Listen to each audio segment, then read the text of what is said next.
oops, malaki ang tiyan, buntis.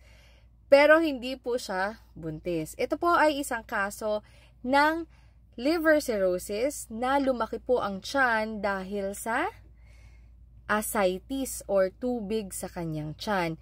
Ngayon, ang fatty liver po ay pwede pong mag-cause ng liver cirrhosis or liver cancer.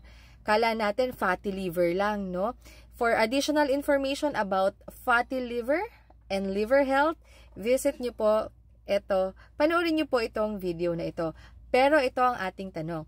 Doc, pwede na ba magpa-check up ang girlfriend ko? 1 week na siyang delay, tapos nag-PT siya positive. Ang resulta, kung magpa-check up siya, bibigyan na ba siya ng iinuming vitamins? Ang sagot po dyan ay yes. Pwede na po kayong pumunta sa OB para po mabigyan na po ng tamang mga vitamins ang inyong girlfriend. Kasi meron tayong mga tinatawag na folic acid na supplementation. Yan po ay mas maganda nga na before pa kayo mabuntis natitake na para po makaiwas sa tinatawag nating neural tube defects na pwede po magdulot ng hindi pala maganda ipakita yung mga gantong itsura sa nagbubuntis. So, palta natin.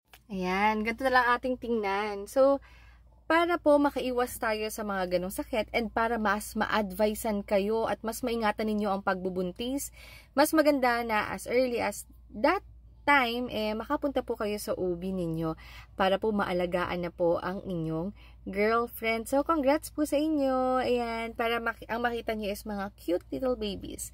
So, ingat at bawal magkasakit.